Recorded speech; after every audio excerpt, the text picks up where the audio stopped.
Psychological kung fu is something we talk about a lot with our shamanic practices.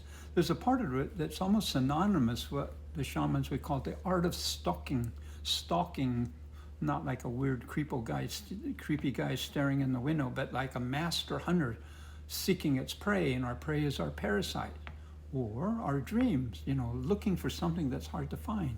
That's stalking. And part of this of psychological kung fu, with the kung fu part, wow, this is a tradition that's been cultivated over centuries, kung fu. And it teaches us how to handle conflict. And conflict in itself isn't bad. It can raise consciousness and stuff, but if you do it right, it elevates you. If you do it wrong, then it's just endless, meaningless violence. Well, look at the world. That's why Kung Fu is so important. And Kung Fu, by the way, the ultimate of Kung Fu is that you don't have to fight. Like my Kung Fu teacher would say over and over again, in the highest Kung Fu, fighting is not necessary. We have not yet reached that point, but that's the goal.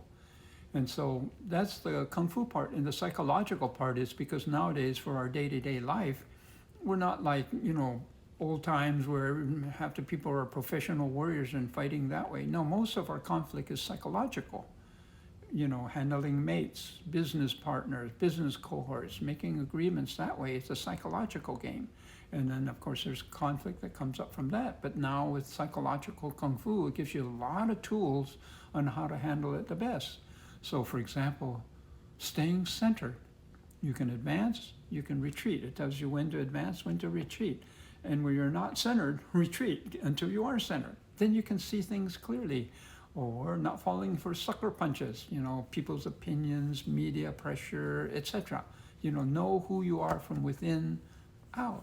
And then it teaches you courage to face whatever needs to be faced, and perseverance to keep going, and so on. So there's a lot of wonderful qualities that are cultivated when you practice psychological Kung Fu.